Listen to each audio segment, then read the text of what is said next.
Alright, this will be the outdoor elevator here at Old Main. I don't believe the building itself has an elevator inside.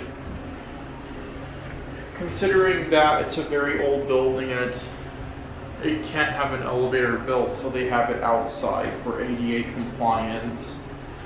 So Dover Impulse, let's go to 3.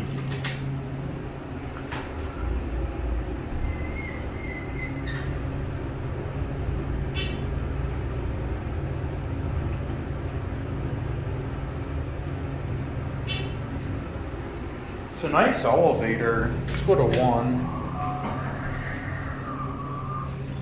Gotta use the bathroom. They have public restrooms outside here. Especially if it's a weekend and you're walking for fun like I do.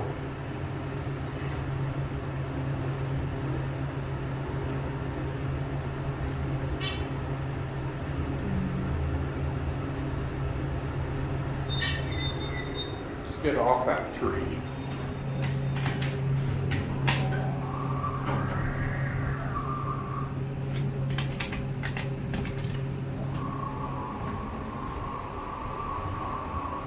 Dover Impulse from the 90s.